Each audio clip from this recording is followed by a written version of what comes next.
We wadaku, welcome to my YouTube channel kama kawa kama Dawani Senje Mdaku wa Gulf home and away, msichana mrembo peke yake kutoka Mumias, Kakamega County. So huyu Geoffrey Mosiria tena ameenda kurescue mtoto ambaye alikuwa anakulwa, anadinywa na mtu mkubwa kwa Waislamu, kwa Waori. Akanipeleka kwa nyumba yake. Baada hapo akanitoa suruali na akaniingisha kitu yake. Pole mami. Huyu ni who does that? Sasa siamsikii aje huyu mtoto according venye anaeleza, anasema huyu mwanaume alikuwa anatoa kitu yake, anatoa nguo alafu anatoa kitu yake alafu anamguzisha pale. Mtoto wa 8 years, mwanaume mkubwa, sheikh mzima, sheikha yule ambaye unaendanga mbele ya madhabahu kusoma mbele ya watu kusoma Qur'an. Unasoma Qur'an lakini unakula mtoto mdogo wa miaka 8. Hey! Mtu anakupea style gani? Sacha niwaambie kitu moja wadaku. Munaona tu vile sahi Mosiria ana-expose watu. Sasa Mosiria anataka kukua wa enemy wa kila mtu. Watu wanataka kumchukia. Kuna wale watasema anafanya kazi mzuri kama sisi, kuna wale watamchukia kwa sababu ameanza ku-expose. Yani amefika mahali ana-expose mpaka wale watu ambaye walilala na watoto. Alafu Waislamu, si ati ni Waislamu wote, hata kwa Kristo wako na hiyo tabia. So usichukie dini ya Kiislamu unasema ati ni Muislamu. Hapana. Muislamu tu ni mtu anaenda tu anasoma dua yake. Sio watu wote wako na hiyo roho. Sio Waislamu wote wanabaka watoto wadogo. Huyu mtoto amekuwa amebakwa usiku na mchana na huyo mwanaume. Na huyo ambaye anajiita Shekha alikuwa anatoa nguo, alafu anabaka huyo mtoto. Anachukua mate yake, anatema koroskoko ya mtoto, alafu anaingiza hiyo mjulubengi yake. Who does that wadaku? Who does that? Who does that? Yani nimesikia hiyo testimony ya huyo mtoto, nimelia kwa roho nikasema God, tunaenda wapi? Mungu, tunaenda wapi? Ni wapi tunaelekea? Kwa sababu wazazi wamekuwa vigeugeu, watoto wanabakwa, mapadri wamekuwa wabakaji, mashekh wamekuwa Illuminati wanabaka. Kila mtu wanaume siku hizi ni nini mbaya? Sahi kuma ziko za free. Ukitaka ya 20 unapata kuma. Ukitaka nini kuma ziko za free. Wanaume, unatembea aje unaenda kubaka mtoto wa miaka 8 na ni 1 2 3 4 5 6 7 8 good years. Unabaka mtoto wa miaka 8 jamani. Utu uko wapi jameni? Utu uko wapi? Wanaume, utu uko wapi? Sasa huyu mtoto wakati ameamua kufunguka roho, amefunguka roho yake yote, akasema yale ambaye anapitia ni magumu, anateseka kwa roho. Wamekuwa wanambaka shekha mzima mwenye anasomea watu Qur'an, salawal akbar. Ni nini wadaku? Mimi kama mzazi nasikia uchungu kwa sababu how is our daughter safe? Watoto wetu wako aje? Watoto wetu wako aje? Wako safe? Alafu unajua mtu anabaka mtoto ni mubaba mkubwa, mzee. Hata sio ule kijana ambaye utasema wewe ni mtoto mdogo kesi baadaye. Huyu ni gubaba guzee ajuza. Gubaba ambaye gumekula makuma, gumeingiza, gumefanya kila kitu. Alafu ndiye anaenda kuchukua hiyo gumboro wake, anaenda anaingiza kwa mtoto, alafu serikali imenyamaza. Serikali imenyamaza tu. Watoto wetu wakibakwa, watoto wetu wakiuliwa, watoto wetu wakinajisiwa, serikali imenyamaza tu. Sijui minister of nani, minister of security, sijui ndiye akinanga minister of nani. What the hell? What the hell? Sisi kama wazazi tunasikia uchungu, na tunasikia uchungu sana. Sheikh mzima ambaye anasoma salawal akbar, yeye ndiye anabaka mtoto wa miaka 8 wadaku, 8 years. Who does that? Hii na imeniuma tu wadaku. Hii na imeniuma kusema tu ukweli. Na huyo shekha, sasa peane sura yake tumuone shekha. Tunataka tuone huyu shekha. Huyu shekha. Huyu mwenye anasoma Sallallahu Akbar. Akuje tumuone na hiyo sura yake inakaa person. Who does that? Akuja atueleze ni nini kilifanya akabaka mtoto wa miaka 8 na ni 1, 2, 3, 4, 5, 6, 7. Akanipeleka kwa nyumba yake. Baada hapo akanitoa suruali na akaniingisha kichwa. Pole mami. Huyu ni mtoto wa miaka 8 ambaye alibakwa na kudhulumiwa na mwalimu wake wa madarasa ambaye anaitwa Maalim Musa. Mama, ulipiga ripoti kwa mosque, walikwambia vipi ulipofuatilia? Kwa tumana sasa wazee wakuja hapa vile walikuja. Ile wazee vile walikuja wakakuja, so wazee wakaongea turudishe maneno. Kwa tutoe polisi, tulete polisi, mlete suluhisho kinyumbani. Sasa vile ilikuwa hivyo, so mimi nani nilikuwa nakataa, nikaanza kelele nini. So hapo ndo mzee mmoja akasema, wewe usikuwa hivi, mtoto si yako peke yake, ndo wasichana hata zamani walikuwa wanarepiwa. So si yako ndo wa kwanza. Nikamwambia zamani ni zamani, lakini saa hiki kuna sheria. Kama imefanya hivyo kuna sheria. Ndio mtu hajashikwa. Kisha alifichwa wapi? Mliambia alifichwa? Tuliambiwa amefichwa. So aliyemficha ni nani? Mwenye alimficha ni Abdullah huyo sasa mwenye amekumleta. Huyu mtoto ni wa miaka 8 ambaye alidhulumiwa na mwanaume ambaye anaitwa Mwalimu Maalim. Mwalimu Maalim alidhulumu mtoto, akambaka, kisha akatoroka. Alikuwa mwalimu wa madarasa, Maalim Musa, na aliyekuwa amemweka ambaye ni kiongozi wa msikiti ambaye anaitwa Taqwa Mosque Mlolongo, Imam Abdullahi Dida. Ombi langu kwa viongozi wa misikiti, tafadhali tusaidie kumpata mwalimu wa madarasa Maalim Musa ambaye ako Isiolo sahi. Sasa hivi tunapozungumza ako Isiolo, na unaweza pata anatendea kitendo hichi watoto. Taqwa Mosque ambayo iko Mlolongo, hapo ndio kitendo kilifanyika. Mimi nataka mtoto wangu apate haki. Leo ni uchungu sana, nawaletea ripoti ambayo niliweza kupokea toka kwa huyu mama, kwa sababu hajapata haki kwa mtoto wake. Ukiangalia hapa kando, huyu ni mtoto wa miaka 8. Mtoto wa miaka 8 ambaye alibakwa na kudhulumiwa na mwalimu wake wa madarasa ambaye anaitwa Maalim Musa. Mwalimu huyu alitoroka. Mama huyu anateseka. Mtoto wake amepewa madawa ile inaitwa PrEP ya kumzuia asipate ugonjwa baada ya kubakwa, ama kwa lugha ya kimombo kurepiwa, na mwalimu wake wa madarasa ambaye anaitwa Maalim Musa. Maalim Musa alikuwa anawafunza kwenye msikiti ambayo inaitwa Taqwa Mosque Mlolongo.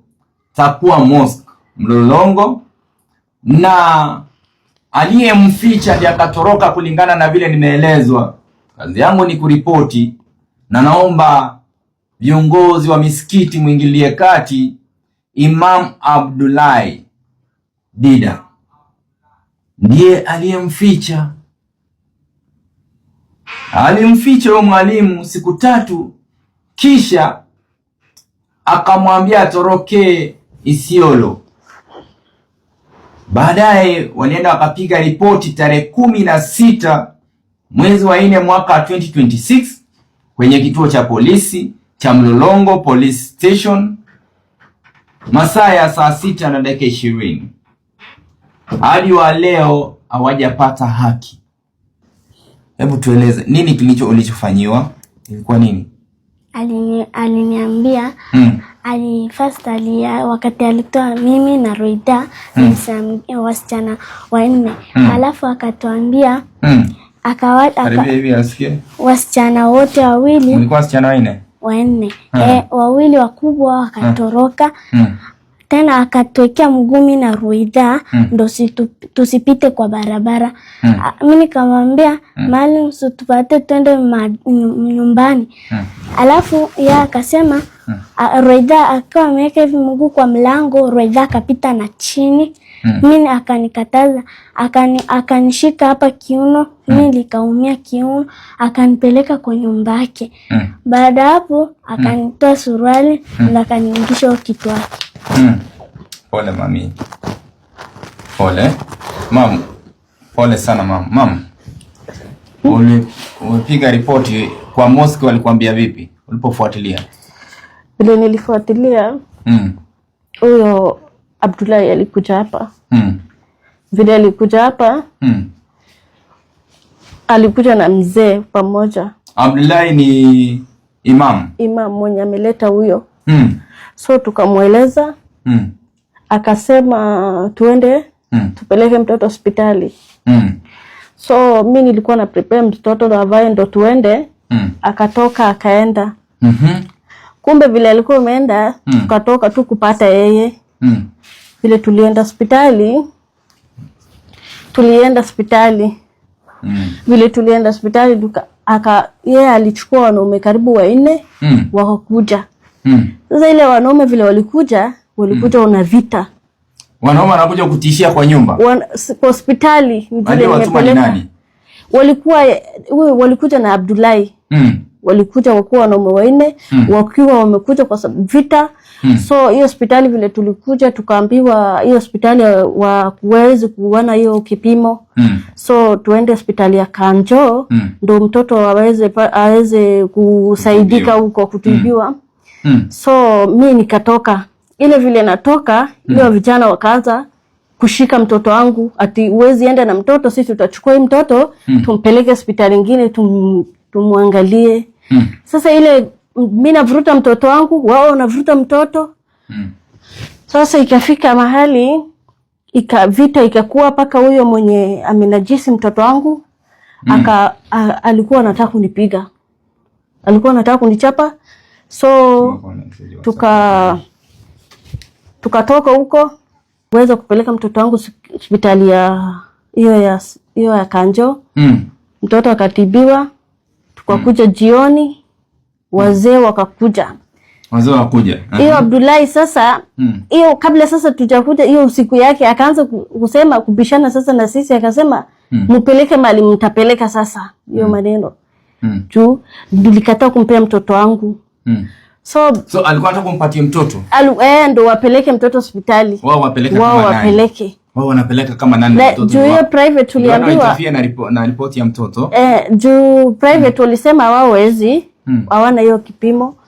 Ndo sasa mimi vile nilikuwa natoka ndo walikuwa wanajaribu kunichukulia mtoto ndo wampeleke wao. Basi nikakuja kesho yake, vile nilikuja nikampeleka sasa kesho yake wakatumana sasa wazee. Wazee wakuja hapa vile walikuja. Ile wazee vile walikuja wakakuja, so wazee wakaongea turudishe maneno kwa tutoe polisi, tulete polisi, mlete suluhisho kinyumbani. Sasa vile ilikuwa hivyo, so mimi nani nilikuwa nakataa, nikaanza kelele nini.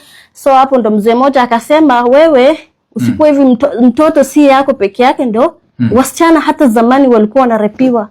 So si yako ndo wa kwanza. Nikamwambia zamani ni zamani, lakini saa hiki kuna sheria. Kama imefanya hivyo kuna sheria. Ndo sasa ni vile niwafukuza wakaenda. Vile walienda. So walikuwa nakutishia hao watu waliokuwa na imam. Walikuja huyo. Vijana wangapi? Vijana 4 hiyo siku. Vijana 4. Walikuja kuambia ati wapatie mtoto wapeleke hospitali au waondoke. Walikuwa wanavuruta. Mimi navuruta mtoto wangu. Mimi naye nangangana ni wasinichukulie mtoto wangu. Alafu hivyo ndo sasa ikakuwa ndo hiyo kesi sasa ndo mpaka saa hii iko hivyo. Huyo mtu hajashikwa. Hajashikwa, Kisha ametoroka. alifichwa wapi? Mliambia alifichwa. Tuliambiwa amefichwa. So aliyemficha ni nani? Mwenye alimficha ni Abdullahi huyo sasa mwenye amekumleta. Mtoto ni wa miaka 8 ambaye alidhulumiwa na mwanaume ambaye anaitwa Mwalimu Maalim. Mwalimu Maalim alidhulumu mtoto, akambaka, kisha akatoroka. Alikuwa mwalimu wa madarasa, Maalim Musa, na aliyekuwa amemweka ambaye ni kiongozi wa msikiti ambaye inaitwa Taqwa Mosque Mlolongo, Imam Abdullahi Dida, mwalimu wa madarasa. Mtoto alikuwa ameenda pale na walikuwa wamekaa hapa. Mlikuwa mmekaa muda upi ndio mtoto akaenda kule? Sana. Yaani mlikuwa wageni, mmehamia huko wageni? Sisi tangu tulihamia pa Ramadhan ikiwa 10. So wakati hiyo Ramadhan madrasa ikuangi. Sasa mtoto wangu tangu anze kuenda madrasa 2 weeks. Ni mgeni hata kwa hiyo madrasa. Ndivyo. Ombi langu kwa viongozi wa misikiti, tafadhali tusaidie kumpata mwalimu wa madarasa Maalim Musa ambaye ako Isiolo sahi. Sasa hivi tunapozungumza ako Isiolo, na unaweza pata anatendea kitendo hichi watoto. Taqwa Mosque ambayo iko Mlolongo, hapo ndio kitendo kilifanyika. Ilifanyika kwa msikiti ama kwa nyumba gani? Nyumba yake. Nyumba yake. Alikutoa kwa msikiti? Alimtoa kwa Madi. Ndani mali tunasomea. Mnasomea kwa wapi? Kwa msikiti? Kwa nini? Kwa Madi. Madi. Lakini alikuwa wa hiyo msikiti? Hapo kwa Madi kuna nyumba. Hapo kwa msikiti na bado kuna madrasa na kuna nyumba kando. Hizo nyumba ziko kwa msikiti ndani? Ziko kwa msikiti ndani. Compound ya msikiti. Na hapo ndiye alifanyia hiki kitendo. Na hakuna hata ile maombi imefanywa ya Kiislamu hata kuombea mahala hapo. Wameficha. Kwa hivyo ni kitu imefichwa kisiri. Na ni watoto wangapi aliwahi dhulumu hiyo basi kama alimfanyia huyu? Mtoto wangu alikuja akasema juu hajazoea. Ndio maana akakuja akanieleza. So aliforce mtoto, akamharibu mtoto. Examination ya daktari ya hospitali inaonyesha vipi? Inaonyesha hivyo. Ulionyeshwa ripoti kama mama? Nimeonyeshwa. Watoto 4 kulingana na historia ya mtoto ametueleza, walikuwa watoto 4, 4 children ambao wamepelekwa wakasome madarasa. Kisha mwalimu wa madarasa ndio huyo akambaka huyu. Alikuwa anataka kuwafungia wote 4. 2 wakubwa akatoroka. Mmoja mdogo akakimbia kama amepita chini ya miguu yake sababu aliyofungia na miguu hivi na mikono. Huyu akamshika wapi? Alikushika mama? Kwa kiuno. Akamshika kwenye kiuno akamuingisha kwa nyumba na akambaka.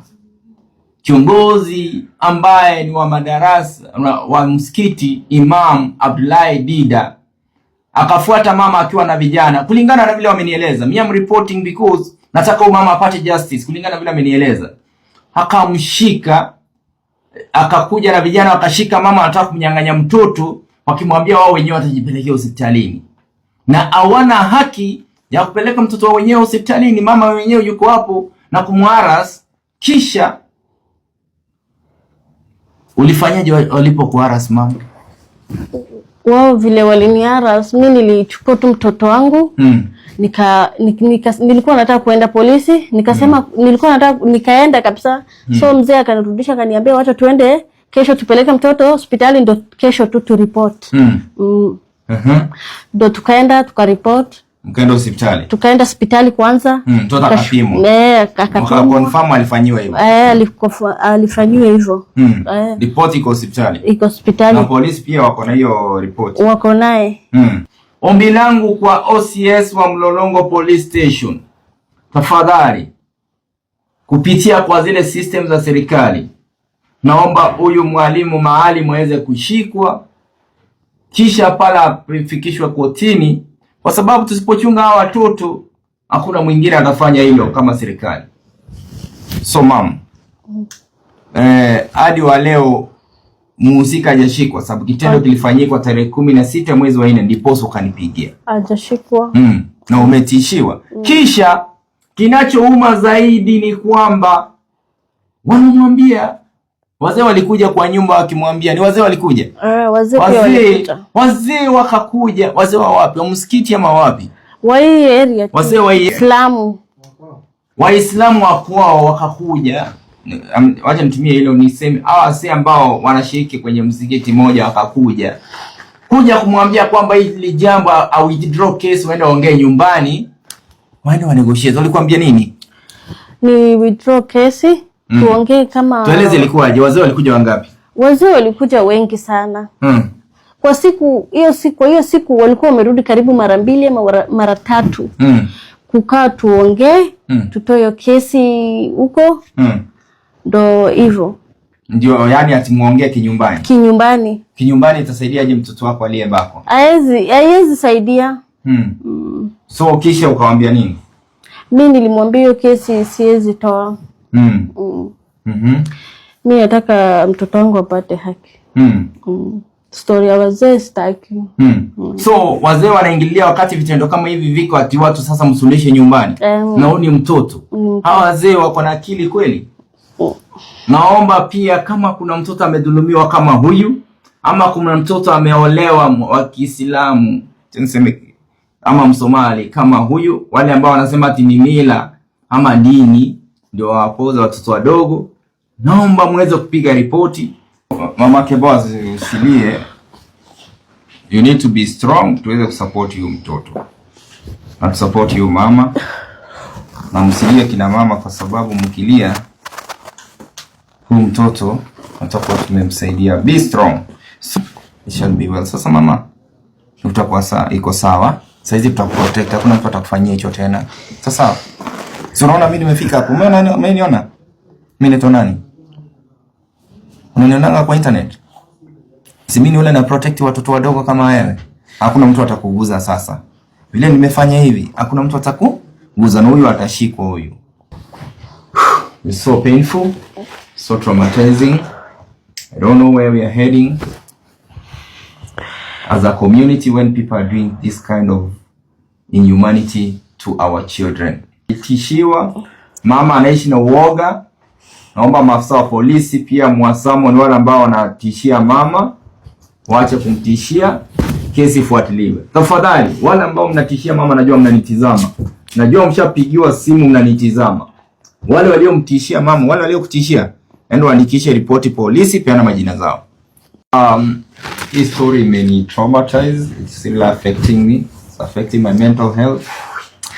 Kuna ile kitu ambayo inakuuma sana mpaka unajiuliza, why is it that people become animals? Naomba Director General of Police, the Inspector General of Police, Director General of DCI intervene on this matter. This is a young child. Naomba viongozi kama Mheshimiwa Duale, Nurdin na viongozi mwingine mwingileche jambo hili huyu aliyembaka mtoto aweze kushikwa. Na kuna wengine wanapitia haya.